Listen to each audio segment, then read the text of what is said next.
మీరందరూ థంబ్నెయిల్ చూసే ఈ వీడియో ఓపెన్ చేశారని నాకు తెలుసు. అందుకే నేను డైరెక్ట్ విషయంలోకి వెళ్ళిపోతా. నేను చెప్పే విషయంలో మీకు ఏ విషయమైనా ఒక్క విషయమైనా నచ్చితే మన ఛానల్ని లైక్ చేయండి. అన్ని విషయాలు నచ్చితే ఖచ్చితంగా సబ్స్క్రైబ్ చేసుకోండి. కొన్ని విషయాలు నచ్చినా కొంచెం సబ్స్క్రైబ్ చేసుకోండి. ఇలాంటి వీడియోలు చేస్తాను ఖచ్చితంగా ముందుకు వస్తా. జై భీమ్. 1947 బ్రిటిష్ వారి చేతిలో ఉన్న అధికారం మన దేశ అగ్రకుల నేతలకు, అగ్రకుల నాయకులకు బదిలీ అవుతుందనే ఆనందంలో మన దేశ అగ్రకుల నాయకులుంటే, బ్రిటిష్ వారి చేతిలో ఉన్న అధికారం మన దేశ అగ్రకుల నాయకులకు వస్తే మన పరిస్థితి ఏంది అని అణగారిన ప్రజలు, దళితులు, అస్పృశ్యులు, వెనుకబడిన తరగతుల వాళ్ళు గజగజ వణుకుతున్న రోజులు, గజగజ భయపడే రోజులు. మరి ఎందుకు వాళ్ళంతలా భయపడ్డారు? బ్రిటిష్ వారు మన దేశంలో ఉండి అధికారాన్ని చెలాయిస్తుంటేనే ఈ అగ్రకుల నేతల చేతుల్లో మనం ఇన్ని ఇబ్బందులు పడుతున్నాం. దళితులుగా, అస్పృశ్యులుగా, వెనుకబడిన తరగతులుగా మనల్ని ఇన్ని కష్టాలు పెడుతున్నారు. అదే వీరికి బ్రిటిష్ వారి చేతిలో ఉన్న అధికారం వీరి చేతిలోకి వస్తే మన పరిస్థితి ఏంది అని 1947లో అప్పటి ప్రజలు ఆ విధంగా ఆలోచిస్తే వారికి ఎక్కడ లేని భయాన్ని కలుగజేసింది ఆ రోజుల్లో. ఇక్కడ ఒక పాయింట్ మీరు గమనించాలి. బ్రిటిష్ వారికి అగ్రకుల నేతలు బానిసలైతే ఈ అగ్రకుల నేతలకు ఈ అణగారిన ప్రజలు, వెనుకబడిన తరగతులు వాళ్ళు, దళితులు, అస్పృశ్యులు అయిన మన బహుజనులం బానిసలం. బ్రిటిష్ వారికి వీరు బానిసలైతే వీరికి మన అణగారిన ప్రజలు బానిసలు. ఒకరికి స్వాతంత్రం వస్తే స్వాతంత్రం వచ్చిన వారు మనల్ని ఏం చేస్తారనే గడగడ వణుకుతున్న గుండెలవి. 7 జాతీయ పార్టీలు, ఎన్నో అగ్రకుల ప్రాంతీయ పార్టీలు 90% ఉన్న బహుజనుల హక్కులను, సంపదను ములక్కాయ ముక్కలు ఎట్లయితే నవ్వులుతామో అట్లా నవిలి 85% మింగి ఆ మిగిలిన 15% పిప్పి మన మీద పడేస్తారు. 85%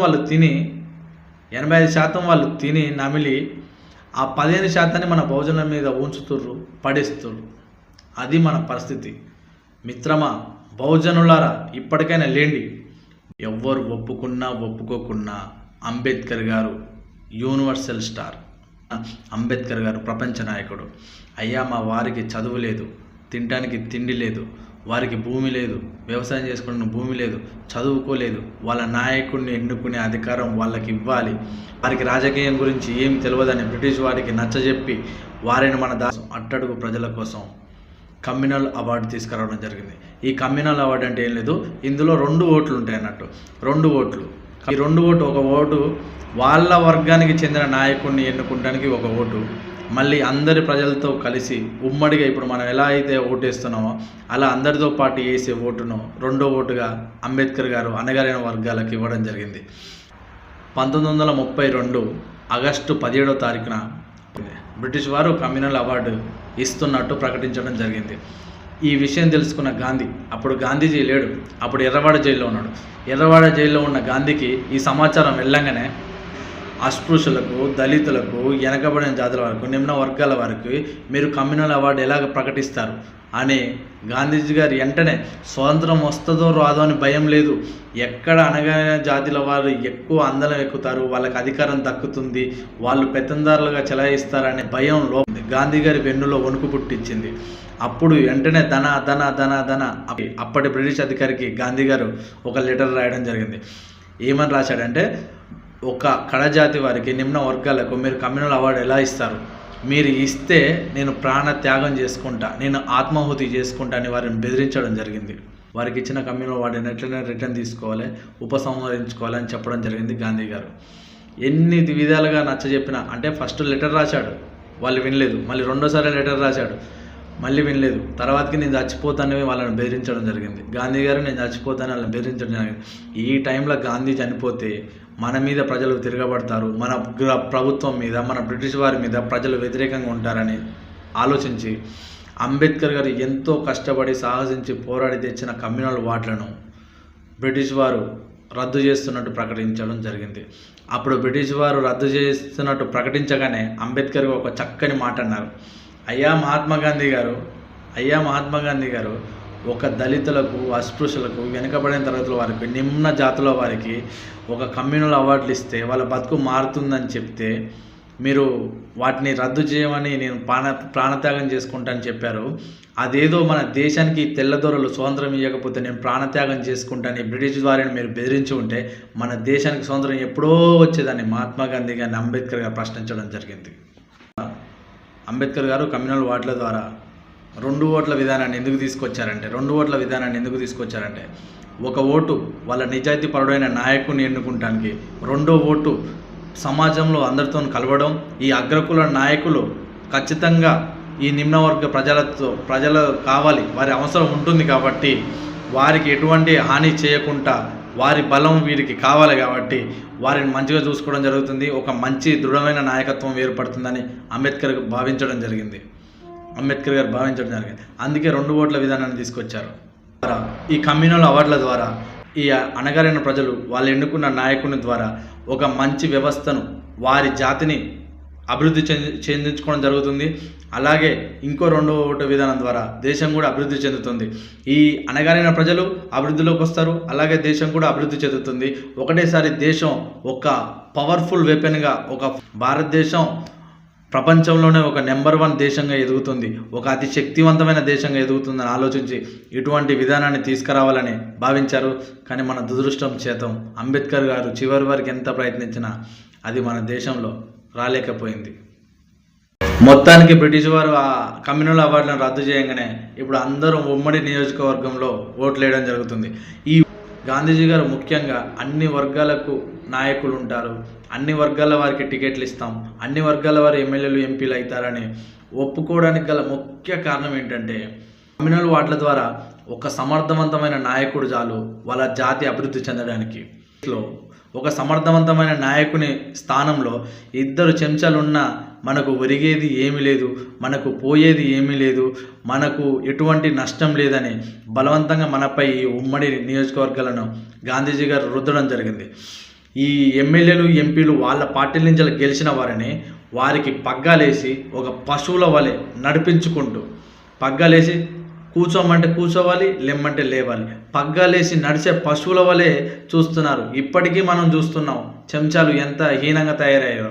ఇంకా ఈ చెంచాలు ఎంత దిగజారంటే ఓటు వేసే ఒక సామాన్యుడికి కూడా అరే వీడు చెంచా, వీడు పలానా పార్టీ కోసం పనిచేస్తాడు, వీడు పలానోని కిందనే పనిచేస్తాడు, మన జాతి వాడే, మన బిడ్డే, మన భోజన బిడ్డే, కానీ అవతలలోనికి కొమ్ము కాస్తాడు, అగ్రకుల నేతలకు కొమ్ము కాస్తాడు, అవతల పార్టీ ఓని కోసం పనిచేస్తాడు, వీడు ఎవరి కోసం పనిచేస్తాడో కానీ ఈ ఓటేసేటోనికి తెలుసు. ఈ చెంచాలు ఎంత దిగజారారంటే ఈ చెంచాలు అనే వాళ్ళు మనతోనే ఉంటారు, మన భోజనులే, మన బిడ్డలే, మన అణగారిన ప్రజలే, కానీ ఎంతలా దిగజారుతారంటే ఒకటి గుర్తుపెట్టుకో మిత్రమా, ఎక్కడైతే ఉద్యమం ఉంటుందో, ఎక్కడైతే శక్తివంతమైన నాయకుడు పుడతాడో అక్కడ ఆ నాయకుడిని అణచివేస్తానికి, అక్కడ ఆ ఉద్యమాన్ని అణచివేస్తానికి ఇటువంటి చెంచాలు పుడుతూనే ఉంటారు. అటువంటి చెంచాలను మనం గుర్తుపట్టాలి, అటువంటి చెంచాలను లాగులు దడిచేలా కొట్టాలి. అటువంటి సామర్థ్యం, అటువంటి నాలెడ్జ్ మన బుర్రలో ఎప్పుడూ ఉండాలి. అటువంటిదే ఇప్పుడు నేను చెప్పే ఉదాహరణ కూడా. ఈ చెంచాలు ఎంత దిగజారంటే, ఎంత అయిపోయారంటే, సమర్థవంతమైన ప్రతిష్టమైన నాయకుడు అంబేద్కర్ గారు 1952 ముంబై నుండి 1952 సాధారణ ఎన్నికల్లో ముంబై నుండి 1944 దాబ్రా నుండి, సెంట్రల్ ఇండియా నుండి పోటీ చేస్తే 2 సార్లు అంబేద్కర్ గారు ఓడిపోవడం జరిగింది. అంబేద్కర్ గారు గొప్ప వ్యక్తి, మహనీయుడు. ఇటువంటి చిల్లరగాళ్ళ, ఇటువంటి చెంచగాళ్ళ ఆలోచనలకు, ఎత్తుగడలకు పై ఎత్తు వేసి ఆ వ్యూహాన్ని ఛేదించి ఆ ఎత్తుగడలను చక్కదిద్ది మన కోసం గెలిచి నిలబడ్డాడు. మనం కూడా అంబేద్కర్ గారిలాగా ఎత్తుగడలను ఛేదించాలి, చక్కదిద్దాలి, ఒక మంచి నాయకునిలాగా బహుజన రాజ్యం కోసం పోరాడాలి. మళ్ళీ ఎటువంటి వారి చేతిలో ఓడిపోయారో తెలుసా? అనామకులు, ఊరు పేరు తెలియని అనామకుల చేతిలో ఓడిపోయారు. ఎవరో కూడా ప్రజలకు తెలియని అనామకుల చేతిలో అంబేద్కర్ గారు ఓడిపోవడం జరిగింది. అంటే ఇంకా మన బహుజనుల దురదృష్టకరం ఏంటంటే, మనకు ఎవడైతే మన సంపదను తింటాడో, ఎవడైతే మనల్ని ఎగతాళి చేస్తాడో, ఎవరి మీద అయితే మనం తిరగబడాలో, ఎవరి మీద అయితే మనం పోటీ చేయాలనో వాళ్ళనే మన ధర్మకర్తలుగా, మన దేవుళ్ళలాగా భావించడం జరుగుతుంది. వాళ్ళే మన ధర్మకర్తల్లాగా మన బహుజనులు నమ్మడం జరుగుతుంది. గొర్రె కసైవాన్ని నడిపినట్టు వాళ్ళే మన ధర్మకర్తలని మన బహుజనులు భావించడం జరుగుతుంది. ఎవడైతే దోపిడీ చేస్తుండో, ఎవడైతే మన సొమ్మును తింటుండో, ఎవడైతే మనల్ని లాక్కుంటుండో, మన హక్కులను అన్నింటినీ కుల్లగొడుతుండో, ఎవరి మీద అయితే మనం పోటీ చేయాలనో ఎవడైతే మన మీద దోపిడీ చేస్తుండో వాడినే మనం ధర్మకర్తలాగా, వాడే ఒక గొప్ప వ్యక్తిలాగా, వాడినే ఒక గొప్ప త్యాగిలాగా మన బహుజనులు భావించడం జరుగుతుంది. అగ్రకుల పార్టీలలో ఉండే ఎమ్మెల్యేలు, ఎంపీలు, మన బహుజనుల ఎమ్మెల్యేలు, ఎంపీలు వాళ్ళ పరిస్థితి ఎట్లా ఉంటుందంటే గుంజకు కట్టేసిన పశువు ఎట్లుంటుంది, అక్కడనే ఉంటుంది కదా. ఎందుకు అక్కడనే వస్తారంటే మన నాయకులు గెలిచి అసెంబ్లీకి పోయినా, పార్లమెంటుకి పోయినా, మన నాయకులు మన వర్గానికి చెందిన ప్రజల కోసం, వారి సమస్యల కోసం పోరాడకుండా, అరే నువ్వు ఖామోష్గా కూర్చో, నువ్వు సప్పుడు ఇవ్వకుండా కూర్చో. గుంజకు కట్టేస్తే ఒక జంతువు అయినా, మేకైనా, గొర్రె అయినా, కుక్క అయినా ఎట్లుంటుందో అట్లా నువ్వు ఉండు. నీ వర్గానికి చెందిన ప్రజల కోసం, వారి సమస్యల కోసం నువ్వు ఎటువంటి పని చేయకుండా మంచిగా చక్కగా ఎక్కడ ఉంటావో అక్కడనే కూర్చో అని చేయించడంలో అగ్రకుల నేతలు, అగ్రకుల పార్టీలు విజయం సాధించాయి. 100% విజయం సాధించాయి. అంబేద్కర్ గారు చేసిన పోరాటం 90% మన బహుజనులు ఉంటే 90% మన బహుజనులు ఉంటే అంబేద్కర్ గారు జీవితాంతం చేసిన పోరాటాలను, త్యాగాలను కనీసం వారు ఏ ప్రజల కోసం పోరాడుతారో ఆ ప్రజలకు 50% కానీ తెలియదంటే పెద్ద అతిశక్తి కాదు. ఇప్పటికి గారే అంబేద్కర్ గారు ఎవరి కోసం పోరాడారు, ఏ విధంగా పోరాడారని ఎవరికి తెలియదు. కనీసం 50% మంది ప్రజలకు తెలియదు. అంబేద్కర్ గారు పోరాడిన ప్రతి సంఘటన, అంబేద్కర్ గారు లేవనెత్తిన ప్రతి సమస్యను ఒక జాతి సమస్యగా, ఒక కుల సమస్యగా, వీధి గొడవలుగా చిత్రీకరించారు. అప్పుడు ఇంత సోషల్ మీడియా లేదు కదా, అప్పుడు ఇంత ప్రాబల్యం లేదు. కనీసం 90 మంది ఉంటే 90% ఉన్న బహుజనుల్లో 50% మందికి అంబేద్కర్ గారు దేనికోసం పోరాడారు, ఏ విధంగా పోరాడారు, ఎట్లా అని తెలియకుండా ఉండడం జరిగింది. ఇక అంబేద్కర్ గారు వెనకబడిన తరగతులకు బీసీ వాళ్ళకు ఎంతోమందికి మంచి చేయాలని ఆలోచించారు. అదే బాబు మీరు మా ఎమ్మటారని అంటే అప్పుడు బీసీల్లో చాలామంది, అంటే కొంతమంది, అందరూ కాదు, కొంతమంది ఈ దళితుడైన అస్పృశ్యం వెనుక మేము నడుస్తామా, మీ మహాత్మా గాంధీ వెనకనే నడుస్తామని బీసీలు మహాత్మా గాంధీ వెనక నడవడం వల్ల బీసీలకు ఇప్పుడు రావాల్సిన అధికారం రాలేకపోయింది. ఆనాడు అంబేద్కర్ గారితో నడిస్తే బాగుండేది. ఎందుకు బాగుండేది? అంబేద్కర్ గారితో బీసీలు నడవకపోవడం వల్ల వారికి వచ్చిన నష్టం ఏంటంటే ఇప్పుడు మన తెలంగాణలో 119 సీట్లు ఉన్నాయి. 119 సీట్లలో 60 మంది మినిమం రెడ్డి రావులు మాత్రమే ఉంటారు. 60 మంది రెడ్డి రావులు మాత్రమే ఉంటారు. ఖచ్చితంగా 30 మంది దళితులు లేదా ఎస్టీలు, ఎస్సీ వర్గానికి చెందినవారు, ఎస్టీ వర్గానికి చెందినవారు ఖచ్చితంగా ఉంటారు. కానీ బీసీ వర్గానికి చెందినవారు ఒక 5-10 మంది కానీ కనబడరు. బలమైన నాయకులు ఒక 10 మంది కానీ కనబడరు. బీసీలకు ఒక 10 సీట్లు, 12 సీట్లు కూడా రావు. ఆనాడు గాంధీ గారి వెంబడి పోయి ఈ దళితుడైందని చిన్న చూపు చూసిన కొంతమంది నాయకుల వల్ల ఇప్పుడు బీసీ ప్రజలు నష్టపోవడం జరిగింది. అని ఈ 30 సీట్లగానే అగ్రకుల నేతలు తిందామని అనుకుంటే మనం ఆ సీట్లలో పోటీ చేయలేము. అంబేద్కర్ గారు గట్టి రక్షణ కవచాలు కట్టారు వాళ్ళ చుట్టూ. అక్కడ రిజర్వ్ సీట్లు వాళ్ళు మాత్రమే పోటీ చేయాలని అన్నారు. అప్పుడు గాంధీ గారు వెనక తిరిగిన కొంతమంది బీసీ నాయకుల వల్ల ఇప్పుడు బీసీ వారికి రిజర్వేషన్ రాలేకపోయింది.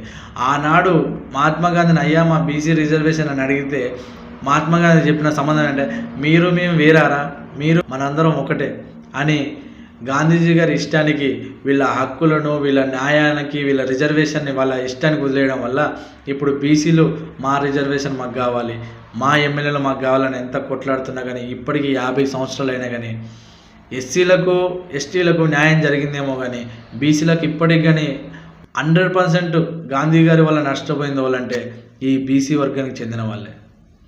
వారికి కొంత న్యాయం జరిగితే అసలు మొత్తం న్యాయం జరగకుండా స్వతంత్రం గాంధీ గారి వల్ల నష్టపోయిన వారిలో ముఖ్య పాత్ర వహించేది బీసీలే. ఇప్పటికి కూడా వారికి న్యాయం జరగలేదు. 50 ఏళ్ళు అయినా కూడా, 70 ఏళ్ళు అయినా కూడా. మన ఛానల్లో ఓన్లీ దమ్మున్న వీడియోలు, బలమైన వీడియోలు, పుస్తకం చదివి అందులో ఉన్న ముచ్చట్లు, మన ప్రజలకు ఉపయోగపడే వీడియోలు, ప్రజల్ని చైతన్యం చేసే వీడియోలు మాత్రం అప్లోడ్ చేయబడతాయి. నా మాటలు, నా వీడియోలు మీకు నచ్చినట్టుంటే ఖచ్చితంగా మన ఛానల్ లైక్ చేయండి, సబ్స్క్రైబ్ చేసుకోండి. జై భీమ్. ఇంకా బహుజన రాజ్యం అంటే ఏందో మాకు తెలియదు, బహుజన రాజ్యం గురించి ఇంకా ఎక్స్ప్లెయిన్ చేయండి అని. మీకు ఇంకా బహుజన రాజ్యం గురించి కావాలనుకుంటే కామెంట్ రూపంలో కామెంట్ చేయండి. నేను పార్ట్ 2 వీడియో ఖచ్చితంగా చేస్తా. మీరు చెప్పినా చెప్పకుండా నేను ఖచ్చితంగా చేస్తా. కానీ కామెంట్ రూపంలో అడిగితే బహుజన రాజ్యం గురించి ఇంకా డీటెయిల్గా ఎక్స్ప్లెయిన్ చేస్తా. నేను చెప్పాల్సిన మాటలు కాకుండా ఇంకా డీటెయిల్గా ఎక్స్ప్లెయిన్ చేస్తా. జై భీమ్.